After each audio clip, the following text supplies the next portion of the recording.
So thank you for those that are on the call. As I said just a second ago, if you were listening, that we are on live on Facebook for the first time. So we thank our guest Vincent for agreeing. It's really, really useful and helpful for us moving forward.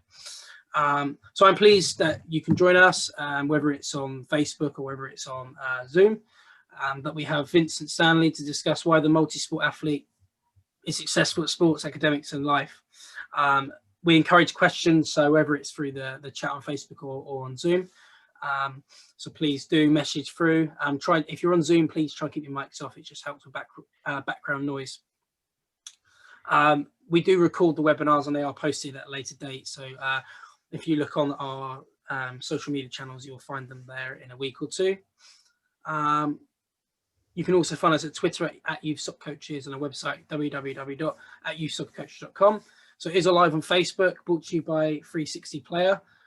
So please check us out there on our Facebook page as well. Our next webinar, which is, bear with me a second, people in the lobby, irritating. Okay, so next webinar, we have David Baird, current UEFA A licensed candidate with 15 years experience, including spells at United Arab Emirates and United States. David has written multiple resources, including Future at Their Feet and Practice Through Play. David is going to present on scoreboard soccer, which is a new sort of coaching concept that that people might have seen through Twitter quite recently. Today, as I said, we have Vincent Stanley. He was a college head hockey coach for 21 years, has coached multiple sports and youth sports over 30 years, written 3 books on youth sports, nationally recognized youth sport and childhood development expert. His company, balanceexcellence.com, uses science, psychology, and data to guide, mentor, and coach athletes, coaches, parents, and organizations in understanding and implementing a program for long-term development for our children, both physically and mentally. So thanks to Vincent for coming on, and I'll hand him over to you now. Thanks for having me. Let's play. Good morning, good afternoon, and good evening, wherever you are in the world. Thank you very much for tuning in. What we do at Balanced Excellence is we take science and we use it instead of tradition. In other words, over and over again, I hear this is the way we've always done things. Well, even though the children are the same as they were 40 years ago, the outside influences, call it the white noise, and we developed a program called scoreboard coaching. We call it shock absorber coaching. So what we're trying to do with Balance is try and get you to realize on your own internal realization. In other words, instead of accommodating what we're trying to do, have you be able to internalize it and apply it to your own situation. So we use science instead of tradition. We use psychology instead of theory. In other words, we go to psychologists and work with psychologists. One of my degrees is in psychology. And we get exactly how the brain is working in terms of childhood development as we go from year to year to year. And when I say exactly, of course, it's not exactly by any stretch of the imagination. But what we're saying is this is an exact science that we're talking about, and then we're applying it to a broad spectrum. And then we back it up with data. So many times I hear people say, well, you know, he scored these goals or she scored this goal. Well, in theory, she did or he did, but what happened to that process to get that goal? So we go on to the idea that let's break this down into a real structured thing that people can then apply to their own lives and their children. So we're going to start off with a gentleman by the name of Dr. James Andrews. And he's considered to be one of the top 3 in the United States, top 1 sports orthopedic surgeon, worldwide known. Colleges and pro teams fly him to games. And what he has said about the youth sports journey is now it's not size, speed, specialization, strength that determines a child's ability to get to the next level. What it is health. Now, that is a dramatically huge statement. So what he is saying, and we've adapted at balancedexcellence.com, is that we've adapted that to what we're doing. So now we're going to go on to why this is the science of it for a child's health, both mental and physical, because again, we're trying to talk about balance here, why they should play multiple sports. And the first one, going back to the science with Dr. James Andrews, is there are 2 to 8 times more injuries for athletes that specialize in one sport. $1.3 billion was spent last year in the United States on overuse injuries. In other words, an injury that's from repetitive use. You can find children that are getting hurt, and it's not on a single play. They're not necessarily tripping on the pitch, or in hockey hitting a rut, or in baseball falling over, or in basketball sliding and slipping. It's a culmination. And so what is happening is a lot of the catastrophic injuries are actually happening way before the injury itself takes place. Now, that's a monumental statement. In other words, we're watching children without being hit, without being touched, getting injured. Last year in the United States, we had over 800,000 of them. So we're in this spot now where the children are getting injured. What can we do? And we call it the preventive maintenance approach. This is part of our shock absorber coaching.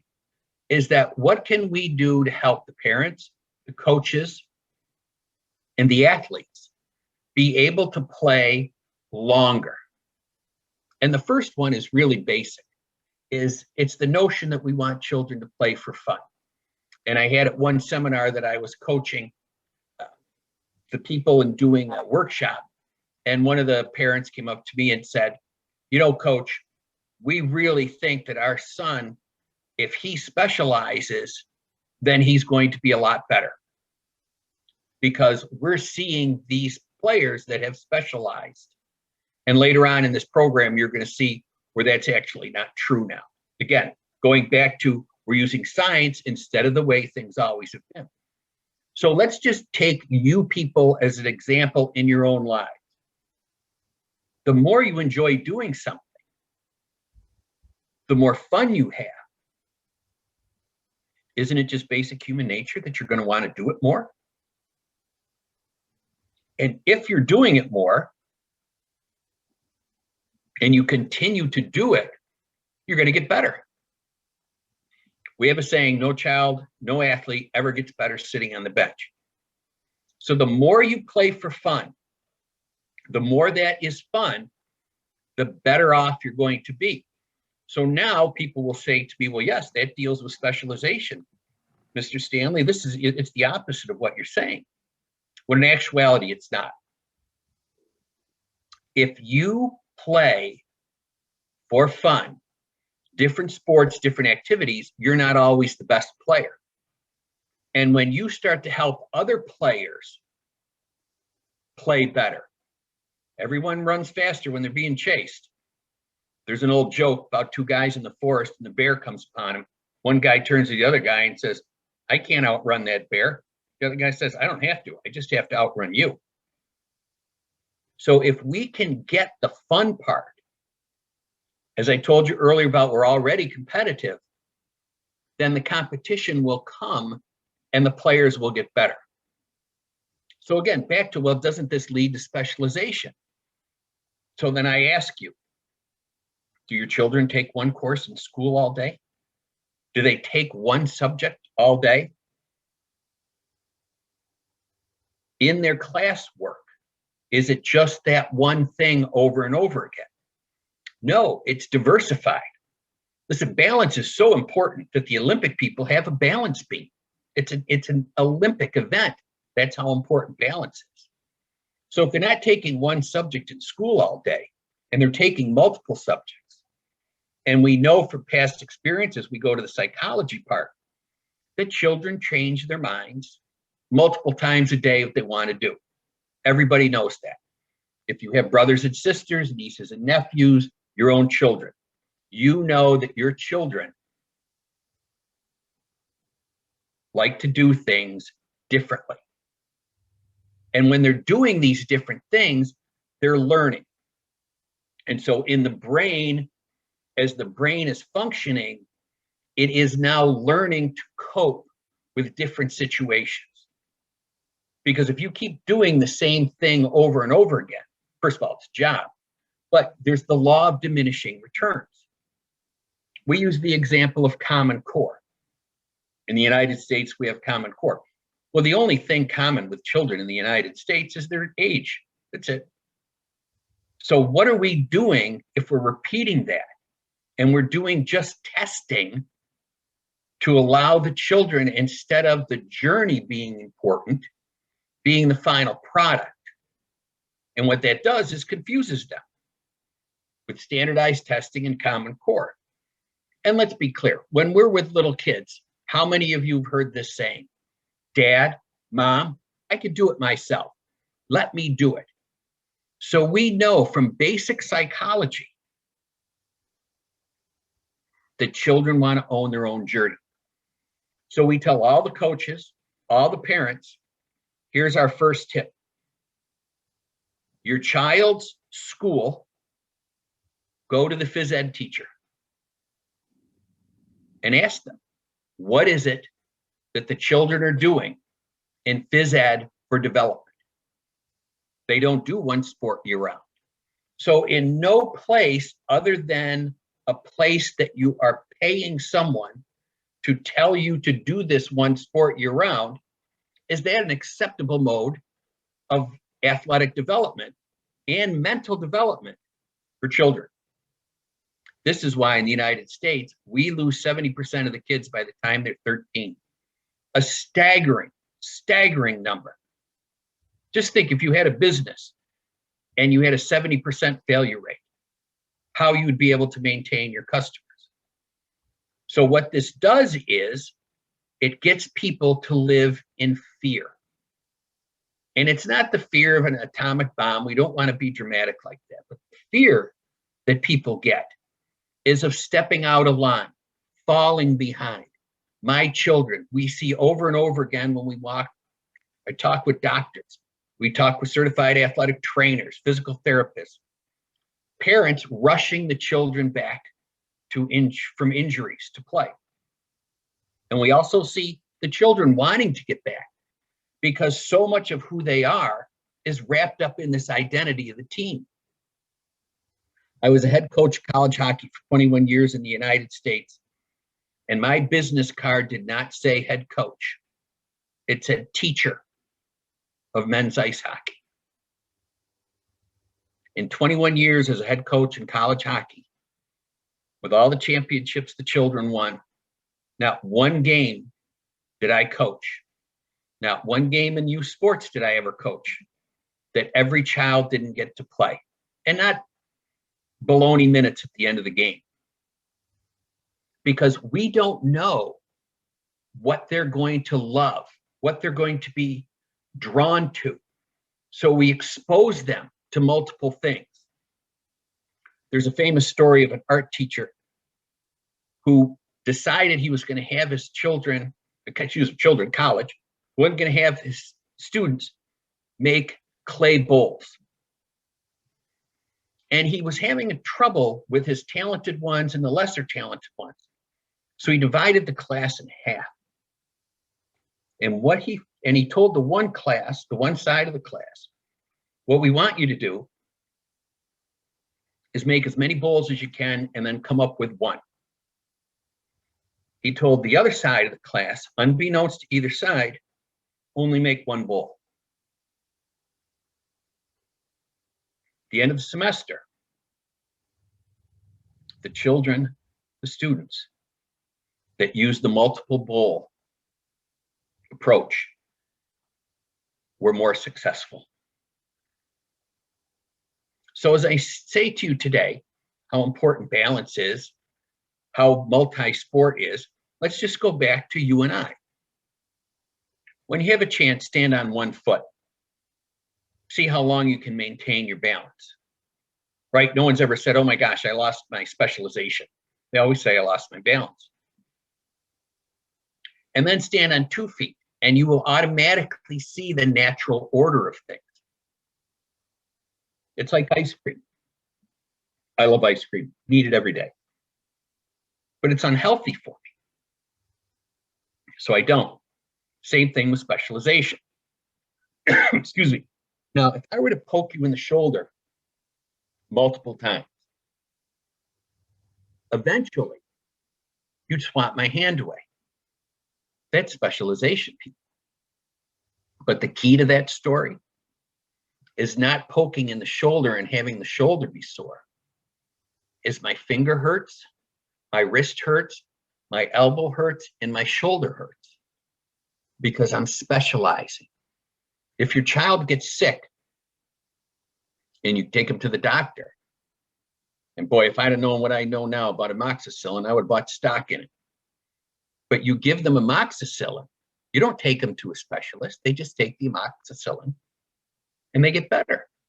And you can see a lot of these interviews if you subscribe to our YouTube channel. Now, in the United States, there is a very famous basketball player named Kobe Bryant, just passed away in a helicopter crash. And he did a great presentation. And this is what he said.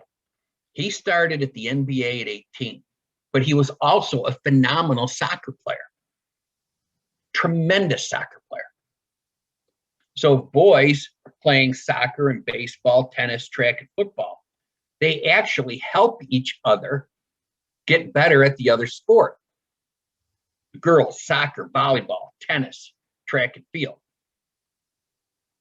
So my next exercise for you people at home that are listening to the podcast, the webinar, I've just posted 14 sports to play during the off season. Right after the Kobe Bryant slide.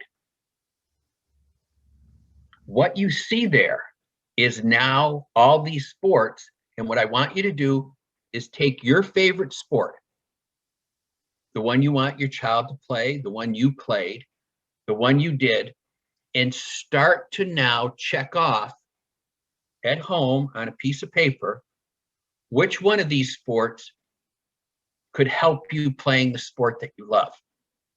Because remember, absence makes the heart grow fonder. We're not trying to reinvent the wheel here. What we're saying is the wheel is very expensive and not comfortable to ride. So example, my son was a pretty good baseball player, but he played soccer. So that helped his footwork playing baseball. He played basketball. So that helped him with his endurance and running up and down and catching a ball. He loved to bike. So that helped his core muscles. So what we have is these sports literally feeding other sports. And there is a congruence here that happens that allows people to get much better at the sport they're playing, their chosen sport. And we only say that you should do that probably at 15 and 16, with the exception of world-class gymnastics and world-class diving. They're much younger and there's really nothing we can do about it. The idea is if we're going to get the mind and the body to work together, what we have to do is keep that in sync, keep it in harmony. And these things that we're doing affect the brain and the body in different ways. In other words, when you're playing, just say volleyball that's on here, okay? If you're playing volleyball, think of the things you're doing in that sport. Even throwing a frisbee. Look at how you throw a frisbee, which way your body turns, catching it, running.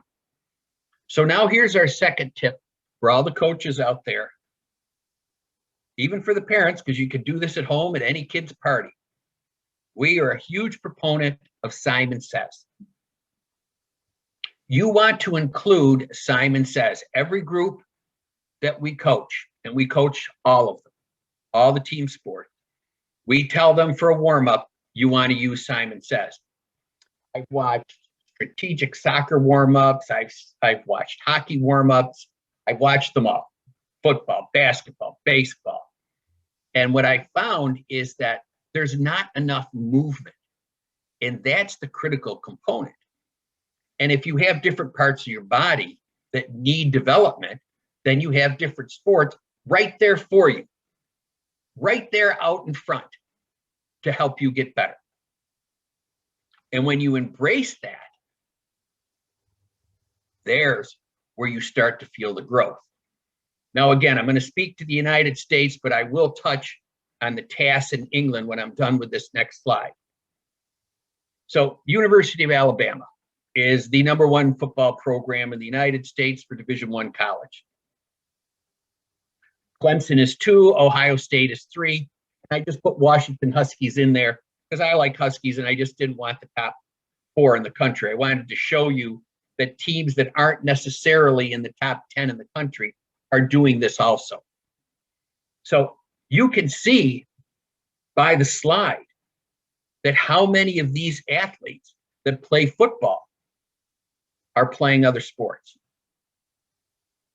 and how these are the ones getting the athletic scholarships. So it's not that I want you to play multiple sports only because it's healthy mind and body, but it's actually extremely beneficial if you want to get to the next level. Again, back to Dr. Andrews, where you don't want to specialize because of the injury rate, and now you do this multiple sport genre, and here are the results. Now in England, there's a thing called TASC, and I want to make sure that I get this right. Talented Athletic Scholarship Scheme, and it comes through the National Governing Board. So in England, there's a different way for the scholarships, athletic. In the United States, it's controlled by the NCAA. You have to go through the clearinghouse, and then you have to get an eligibility number, and then you have to graduate from your junior year. There's a lot of talk about scholarships being verbal. Well, nothing really counts until it's in writing. But again, back to this slide, the importance of this slide. So if you're just a recreational player, or if you're a player devoted and want to get better, health is still the most important thing. And now the colleges, these colleges spend millions on recruiting. And they are saying to us now, we get it. We want the multi-sport athlete. So this next slide just takes that football to another level. 4 quarterbacks, Peyton Manning, Tom Brady, Colin Kaepernick, and Russell Wilson, were in the NFC AFC Championship in 2015. They all played baseball. There's also a coach, our best quarterback now in professional football is a guy by the name of Pat Mahomes for the Kansas City Chiefs. Or if he's not, he's in the top 2 or 3. So what they talked about with his college coach is they said, wait a minute, he wasn't overcoached. He had to play multiple sports. His dad was a Major League Baseball player. So again, our next tip for you, go to a playground, 1 parent, 1 coach, for health and safety reasons, and just let the kids play. Let them figure it out. Is it going to be messy? Yes. Is it going to be awkward in the beginning? Yes. Because right now, 70% of all the children in the United States are getting instruction over free development. In other words, 70% of their lives are being instructed. And what we're saying is that's not balance. We need to get these kids out freedom, working, socializing together, working towards a common goal, playing together, refereeing together, figuring it out, because 40% of all the jobs coming in the next 40 years haven't even been invented yet. So don't we want these kids? Isn't our goal with youth sports, between socialization, fun, and staying healthy, is to get them prepared for life skills? So that's why balance is so important. to these children. And if we can get the parents to understand it and the coaches, we'll get less injuries, we'll have more fun, and everybody has a much better time. The best player to ever play hockey is a gentleman by the name of Wayne Gretzky. Was a top lacrosse player in Canada. Also played fast pitch baseball. So this is the guy. If we're saying here is the example of the best, this is what he did with multiple sports. And I just want to tell you, I had on the side again, I was doing a presentation. The parent came up to me, well, my son's not as good as Wayne Gretzky, so he has to specialize. No, what you need to understand is Wayne Gretzky didn't, and the specialization guys are the guys getting injured. The multiple sports guys now are the guys getting the scholarships. So this leads us to the next chart on the next slide. So you have cortisol in your brain, and we want to create. That's the whole point of children, right? We want them to learn, to be able to create, be able to own their own journey. Well, if we're doing the same thing over and over again, right, the law of diminishing returns, as we said earlier, then what is it that's going on?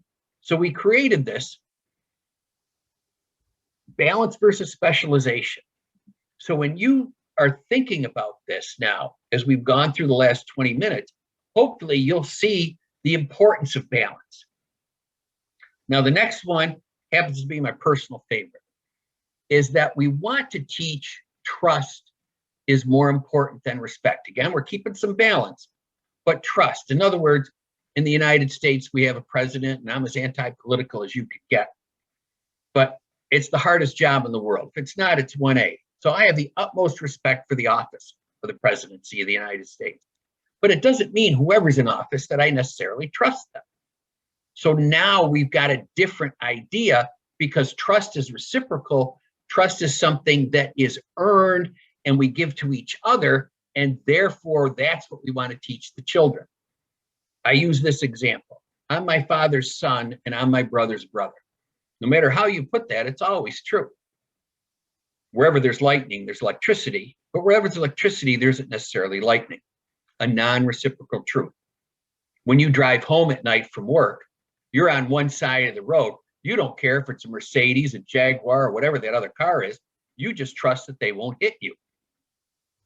So therein, in essence, is the journey.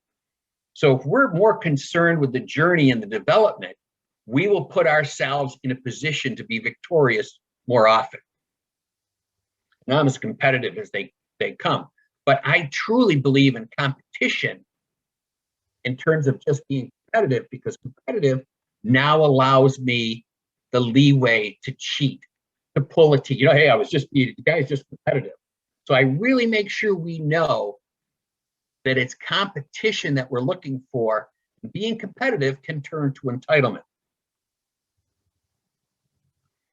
And we're going to skip a couple of slides. The last slide that I want is our flow chart. And we talk to people nonstop about this. Again, we're going to bring everything together here. Dr. James Andrews says health. That's why health is at the top. Mental and physical. So we want that balance. How do we get that? With fun. And one of the most important things, I spoke to AOSSM, their national convention, and I told the doctors there, and I was the only non-medical related person there, that rest may be the #1 script that they can write for their patients. Rest is absolutely critical. Put the phones away, get to bed at night, and get a good night's rest, because that will help you. Free play that we talked about earlier, the creativity part, and the trust. And I just want to leave you with 2 stories. My son was playing soccer, and he was playing up an age group, and I had drank the Kool-Aid. I was bragging to my friends. So we went down to Virginia, 7-hour drive, and we were in a tournament. And at this point, I was still a head coach of college hockey. And in college sports, 80% of coaching is recruiting. And we got to the venue and I watched everybody play. So I went to the guy head of the venue and I said, okay, there's 600 kids there. I'd like to talk to a couple of the coaches. Well, who are you? I said, well, I'm a head hockey coach. Can you sign in? So I'm watching the kids, and out of these 600 kids, I watched 6 games, 25 kids on each team, 50, 300, half of it.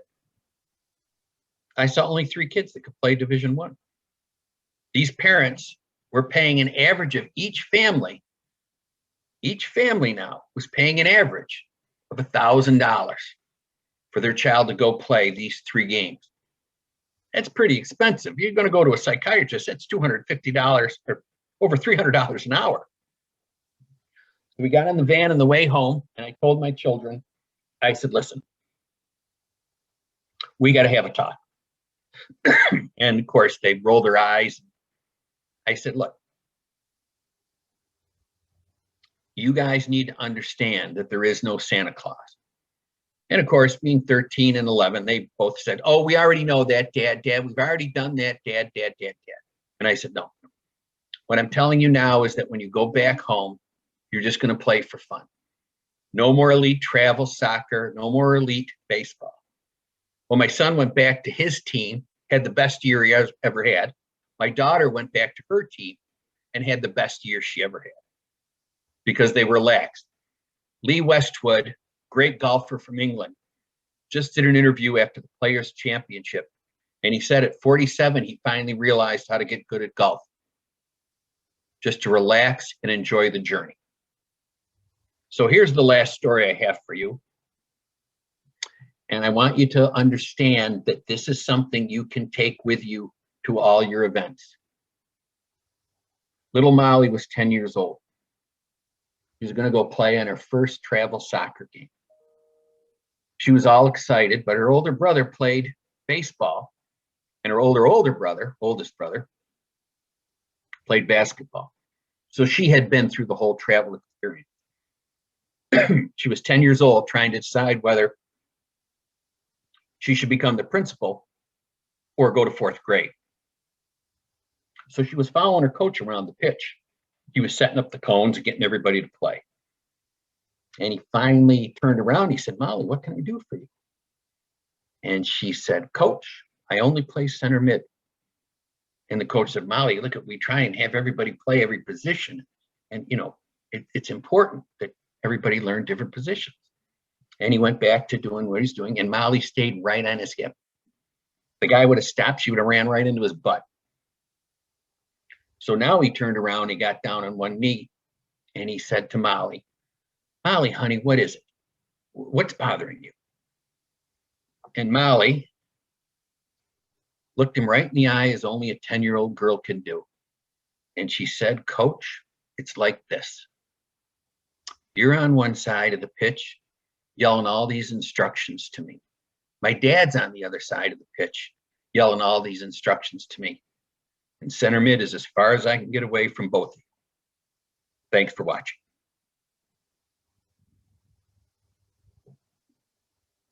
Thank you, Vincent.